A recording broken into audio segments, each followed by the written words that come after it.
t'es prophète, prophète. Wana okome okende msous. Po, makambo loba wana eza makamto mona lelo.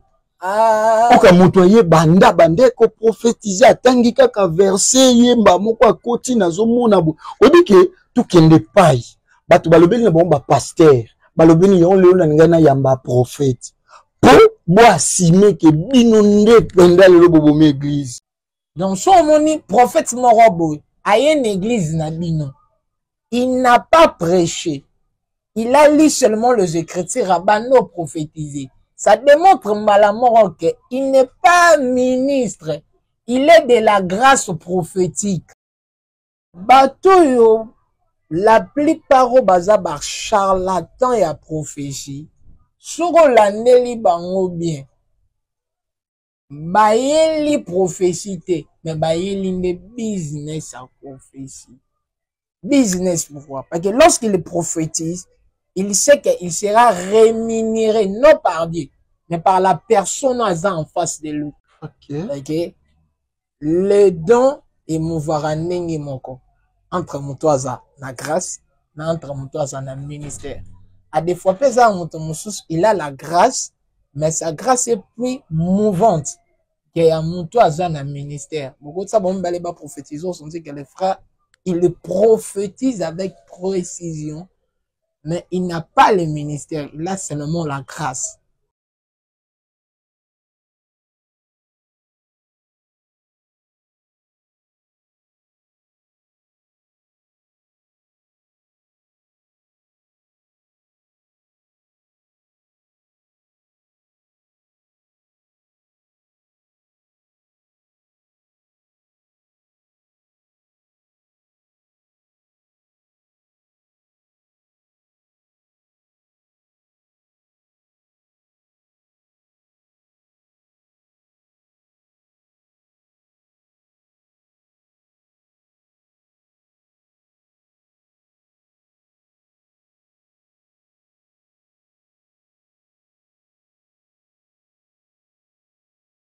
Oui, shalom, shalom, peuple de Dieu. Bonjour à tous, bien-aimés de l'Éternel. Balandi à notre mission. Pour moi, vivre, c'est Christ. Nous sommes sur notre numéro de notre mission. Pour moi, vivre, c'est Christ. Naebi, et monsieur Salakabiso bien. On a sepelaka pena même bateau. Pourquoi te le baka pour moi vivre, c'est Christ. Pour la zoloba, si je vis, ce n'est pas moi qui vis. Pourquoi? Il a pensé na vina kala azaka moto de akufa. Pona masumu na ye, pona nyonso ndayo talabi o nazale le za Jésus. C'est pourquoi mission na to lobela kaka Jésus-Christ. Et mission to kumisaka kaka misala ya Yesu Masia na Golgotha. C'est pourquoi na émission na biso lelo naza vraiment à mon côté. Na la surprise na yambeli biso invité pour partager na ye sur beaucoup de choses. Alors mon seul nzambe moko na lingaka mingi yango wana na osepela ngana to découvrir ye ensemble. Je dis c'est par là. Dans ce présenter biso moto tozane lelo na plateau l'homme dédié il moko se présenter Koulekangande na présenter. Bonjour l'homme de Dieu. Bonjour Berger. Dans ce pélico yambo sur notre émission Pour moi vivre c'est Christ. Le réel plaisir pour moi parce que par la grâce de notre Yahvé, aujourd'hui on va expliquer le peuple de Dieu. On va éclaircir par rapport à ma au sein de l'église ou au sein de l'assemblée. Oui. Donc, oui, merci l'homme de Dieu. Avant tout que na mozindo likamna biso batu baolinga baye ba kombo nani pe ministère na yo pour lelo pas malgré tout ko partager ministère ezali ni kombo na yo nde je réponds de Ridi Mbongo, le ministère, je suis prophète. Okay. Le ministère, donc c'est un peu ça. Oui, bien-aimé de l'Éternel, Bandeko Balandi. Nous avons une émission, Nayambi, prophète Ridi Mbongo. Mais, comme d'hab, tu banda que mission Nabiso Boete, ce qui te zong si le coup pas notre créateur te. Papa Ridi, Nzambi a pesinga na ma boko to zanango. Nzambo a pesi biso miso pe mato, pe bato balanda, biso force to zanango za yaye. C'est pourquoi mission Nabiso, tu banda na to komisa Nzambi. Okosunganga yo zolanda biso tozo prier pendant 1 minute 2 ou 3 Nzamba o même biso paridi na ngito prier. Seigneur Dieu de gloire, te pécio merci na maso sali pona maso zo bongisela biso pona bolamo saleli biso. Tu nous as redonné encore la vie. Tu peux s'amélaguer batonion, sokotambola, mekolala, mekolamu, tu peux s'amélaguer batonion sauté, mais au batele biso, au bombi biso, au sali biso, ngolu, pona mukolo alelo, dans le nom de Jésus-Christ. De Tolobi. Amen. Amen. Oui, l'homme de Dieu. Nakosepela vraiment na simba te na parti oyo zate yango wana na roya ko yoza mosakoli tokoya na sije na bino basakoli mosakoli na sepeli poza mosakoli prophète obi ya ministère prophète question na ngali bosuiza po oye boza prophète ba signe nini bomona ke o senti que na prophète. La première signe oui là ça là parce qu'on a la grâce Flora les vous pour préciser. OK. On a la grâce prophétique et on a le ministère prophétique. Mais malgré la grâce prophétique dans le ministère aussi il y a d'autres séquelles. Oui, dans la grâce prophétique, oui, remarquez ça, nos aînés, que c'est lui, c'est un ministre. Mais un ministre, on le confirme pas par rapport à la prophétie, mais on le confirme, il est ministre par rapport à l'interprétation de l'écriture. OK. Ok. Le don est mouvoir moko entre mutoza la grâce, entre mutoza na ministère. À des fois, il a la grâce, mais sa grâce est plus mouvante que un mutoza na ministère. Beaucoup de ça, bon, les prophétiseurs sont dit que les frères, il le prophétise avec précision, mais il n'a pas le ministère. Il a seulement la grâce. Mais, et le coup est décortiqué que, oh, ça, ministre. On n'est pas ministre et à grâce, mais on est ministre de la parole.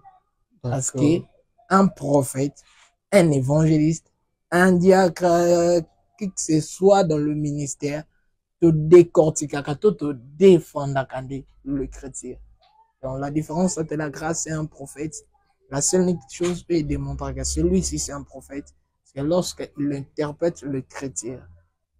Vraiment, merci beaucoup. Notre prophète. Pour on dirait aujourd'hui, tozoye bali sous-soutien, pour toye bate oyaza prophète, il y a ministère, to oyaza na don ou grâce, il y a prophétie. Pour prophète ndengo lobi, est-ce que oko fongola bientôt ba différence, il y a moto oyaza na ministère prophétique, na oyaza na don prophétique. Moto aza na grâce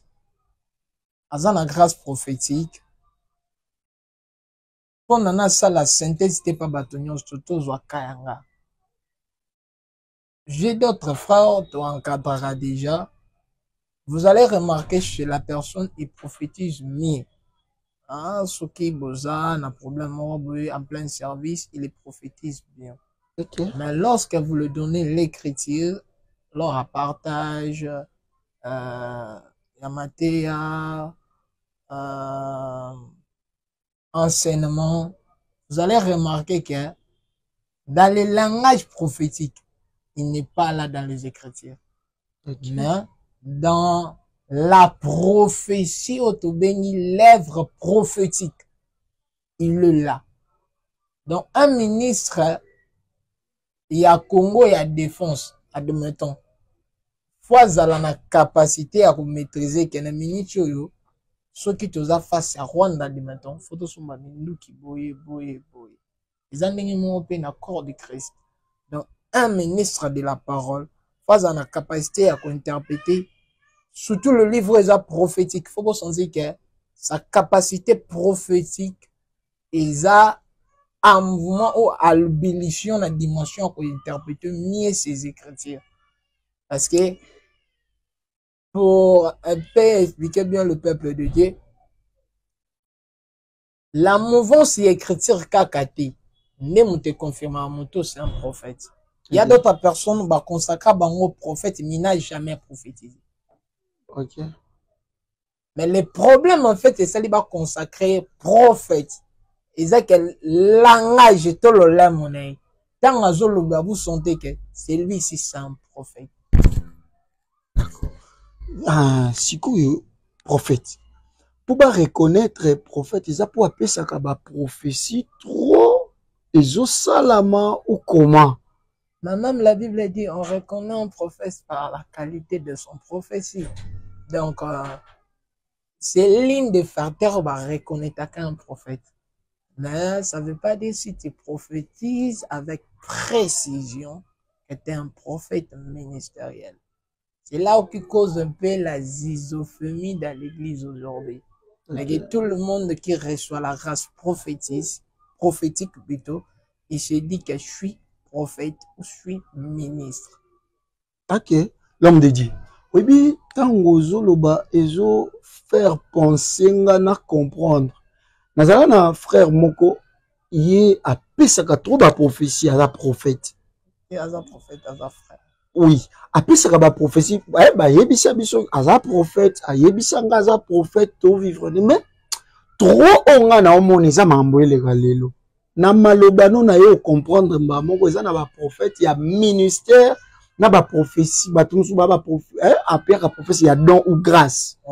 Parce que mingi eloko na banda omona zaka pe eza exact amona muto voyager au mona. Mais pour moi non mon ezaki toi intérêt charnel intérêt ya ye po ba kumisaki. Mais na yo comprendre awa moto aza na ministère prophétique tango lobe écriture veut dire nzambe pa ozwa part. Et suka kaka te na mambo nzoto. Il y a voyage mais on même bato pe ba voyager spirituellement. Et dans le bakou ba voyager spirituellement karaté. Un prophète c'est un guide de l'église. Un prophète c'est l'œil de l'Éternel au sein de l'église. Or eloko evandisaka kondima to eloko evandisaka eyamba eza prophétie eza eloko c'est la Bible c'est les écritures. Okay. Car lelo toko prophétiser pour nous au voyage au kende poto mais so ke poto pengu to gagner ni c'est ça la différence. Or un vrai prophète ministériel akoko iso ke okende poto mais foye biso li komi lobby ne te livre pas au péché. OK. Vous comprenez? OK. Akoko biso que mon frère non tu seras béni. Moi biso que peu importe la bénédiction, faut-il qu'elle au pied de l'Éternel. Or, la constitution de l'église, la chose qui nous garde, que tokende hors de frontières, il y a péché. Or, il y a frontière, il y a christianisme, c'est les écritures. Donc, son moni, prophète Morobo, a une église nabino. Il n'a pas prêché. Il a lu seulement les écritures à Bano prophétisé. Ça démontre malamment qu'il n'est pas ministre. Il est de la grâce prophétique. T'es prophète. Wana okome okedede msous. Po, makambo lo bawa neza makamto mona lelo. Oka moto ye banda ko prophétiser atangi kaka verset yemba moko akoti nazo mona bo. Odike tukende pai. Batu balobeli na bomba pasteur. Balobeli yon leo na ngana yamba prophète. bois simé que bino nde pendant le bobo église. Bon même biso na makambo na bino trop tango lobi bongo na yepo yo asimé loko wana. Bili moto otanga Bible. Bon prophète, pardon. Avant na ke moulai, neti naza na livre ya Ézéchiel. Non, c'est pas la moquée. Ézéchiel chapitre 37, oyebi yango. Le verset 1. Nazotanga. Bible lobi, la main de l'Éternel fit sur moi. Et l'Éternel me transporta en esprit et me déposa dans les milliers d'une vallée remplie d'ossements. Je dis, awa, aobete makamba molimo. So nga na comprendre te. Bino on dit na bite. Na tchepe na yo limbisa nga ya posa ranger yo moko ninde mi défendre. Je dis bino soko tangi makambo yo mba moko yeko yebisa biso ngo charnel. Il dit ça là vraiment bon que olimbole la biso ngo pe bien po batu ba vanda ndengo lobi za ba prophète mususu ya ministère mususu ya badon. Pourquoi bon ndi bango bazalaka yo si longtemps que bino bozana bo la biso vérité. Gloire à l'Éternel parce que c'est lui qui crée le vouloir et le faire. Il est le maître des temps et des circonstances. Amen. Et c'est le monde balobara na lingala le côté à la vérité ils ont un escalier. Et le côté ils ont sincère. Et là que bomi église lelo, ce n'est pas des prophètes. Mais là que bomi église lelo, ils ont que moutounion surtout aligné à peut-être na katia évangile. Ça c'est de un. Or Bible le banabiso. La moisson est grande, mais peu d'ouvriers. OK. Paul Azoloba nazo souhaité teke na kati na bino balakisi bazalebele. Ponani. Tozwa exemple avec Ézéchiel, l'homme de diable de Sabiso. L'esprit de l'Éternel est transporté notre frère Ézéchiel dans un vallée d'os déchissés. Oui. Or, Ézéchiel a prophétisé. Ézéchiel a osé l'ordre de l'Éternel. On lui pose la question. Ézéchiel répond. Mais si l'Éternel ne parle pas, Ézéchiel s'était. Les problèmes, en fait, négligent le lot. Si nous sondons les Écritures, nous allons remarquer et tout le qui to kabola na bopete ba vrai na ba faux. OK. Parce qu'aujourd'hui dans l'église, on est dans une période, il y a mouvance moro à sentiment. Oui. Moutalingi ba épingler péché na été. Malingi ba épingler bonheur na été. Mouto ba prophétiser pour ne peut-être aucun des poteaux sans péché. Na quatre églises parce que là c'est surtout que certes que botambola na kindumba. Aujourd'hui on voit beaucoup de comédies dans l'église avec la prophétie. Et ils en a ba makiona. Mouto ba pesa ke monga une église. Ndenge za bando prophétiser pour ne avant na ni na quartier wana ni na avenue wana et bimi précision prophétique. Le lot wana ba miracle moko fastifié au sein de l'église. Aujourd'hui, on a tout le commérage à manière surtout dans notre église par rapport à la prophétie. Bonne année. Bateau la plupart au bazar charlatan et à prophétie. Sur la neli bango bien.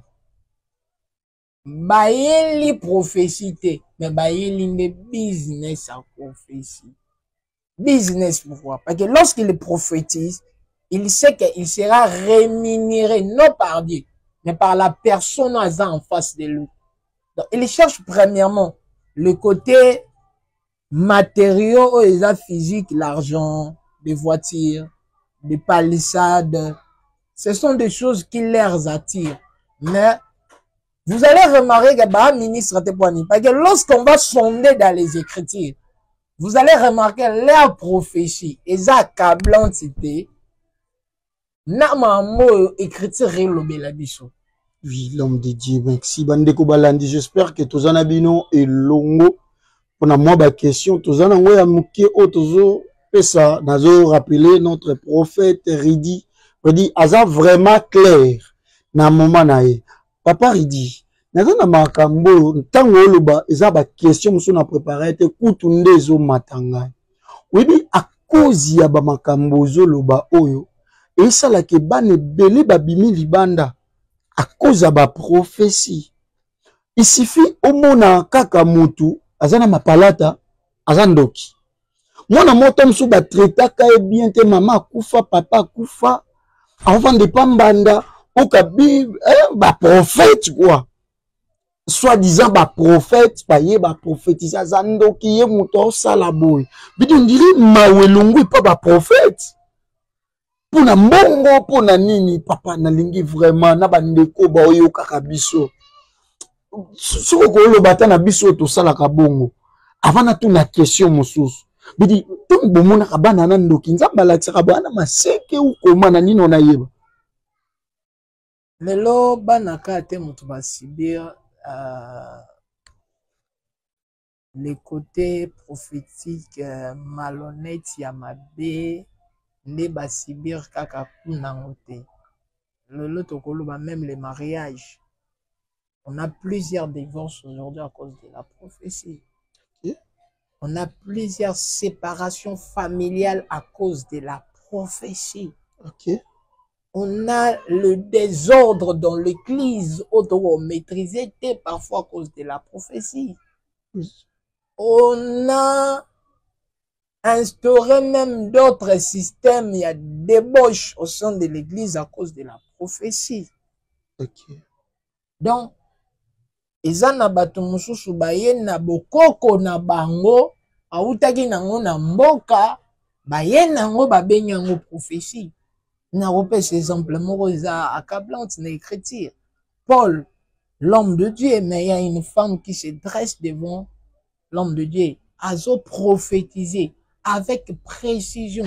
Mais makambo la femme azo prophétiser, ce n'est pas l'esprit de Dieu qui parle. Or, c'est l'esprit des pitons.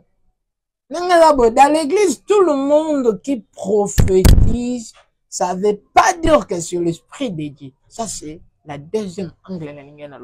Ok, l'homme de Dieu. Pour te reconnaître, tu es vrai na foi.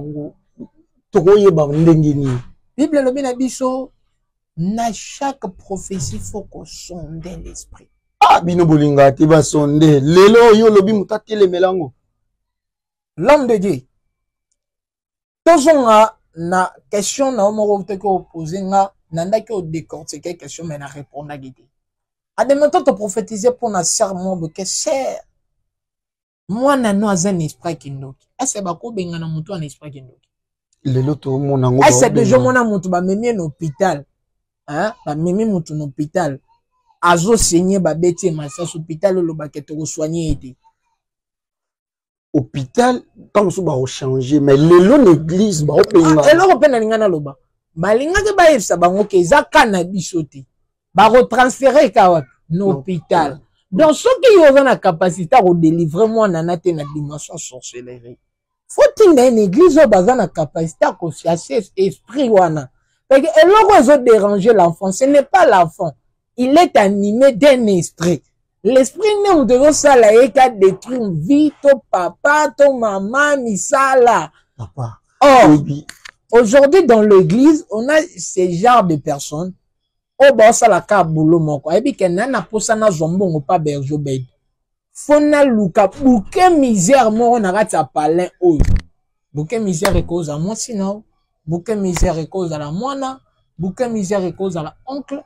Bouquet misère et cause à la n'importe qui y a retrouvé qu'il a l'esprit faible pour nous soutirer l'argent.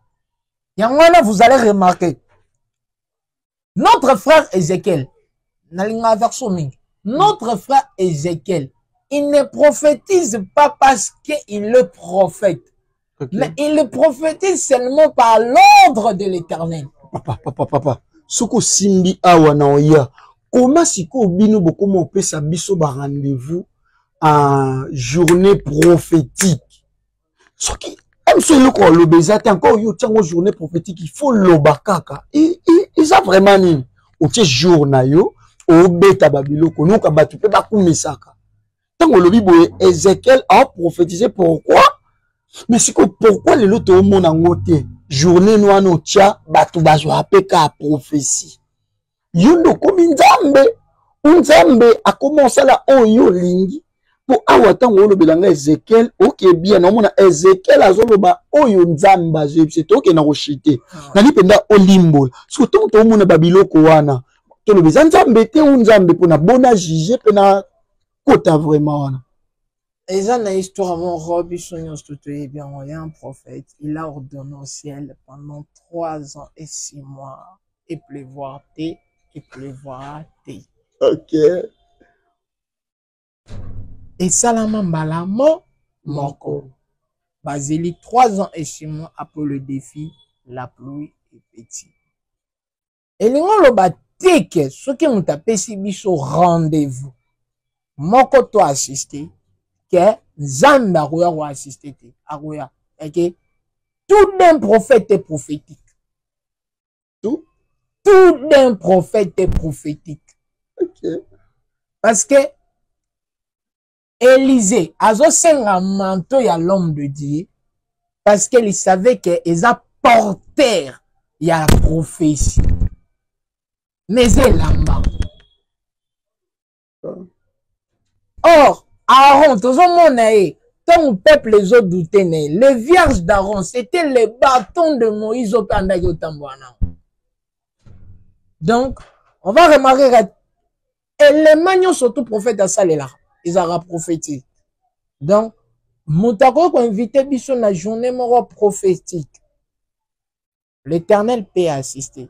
Mais ce que commis pratique moro bonzamba zolinga la faut tambola rabongwana to komisi nzambe lo la jouer buzu melisa bana batu ba mungwa te mwana na melisa bana batu mungwa te papa il faut tout penser nano nango malgré TV Zalakatan j'aimerais bien que l'autre fois on va expliquer d'autres choses, on va amener d'autres éléments qui sont le peuple de Dieu. Parce qu'aujourd'hui, même la prophétie, quand on parle de la prophétie, tu es mis sur la prophétie. Oui. Parce que la prophétie, tout d'abord, bit la prophétie, il faut éclairer. Amen. Deuxième bit, il faut délivrer mon emprise à Zalakina. Amen. La troisième ligne des choses, fait mes mailles na sali. Vraiment, vraiment, amen. L'homme de Dieu, naïbige oizamba libosote. Encore toki makana sima ya tango. Message na suko ezake bandeko balandi tokanga bit ya prophétie vraiment. Nabike to zatsu na rendez-vous mosusu na l'homme de Dieu. Prophète, merci beaucoup. N'éclaircissement surtout na bepenglo pesi na suka. Yango tokimaka na sima tango bandeko balandi zaki ya biso le berger Obed na yambaki l'homme de Dieu le prophète Ridi nabiki deuxième numéro ezali sur notre émission pour moi vivre c'est Christ oto lobité okoiko koma sokolingo benga biso ozape na oyo monique eza yango te nous avons besoin de débattre mais il y a partage au bengi biso na plus 243 89 44 67 927 papa na moni te suki awa o tozaki nango posa vraiment na comprendre belé na mwata moke tolemba te ko invité o lisusu merci yango topesi bino nyonso mbote émission pour moi vivre c'est Christ. Bye bye. Que Dieu nous bénisse. Amen.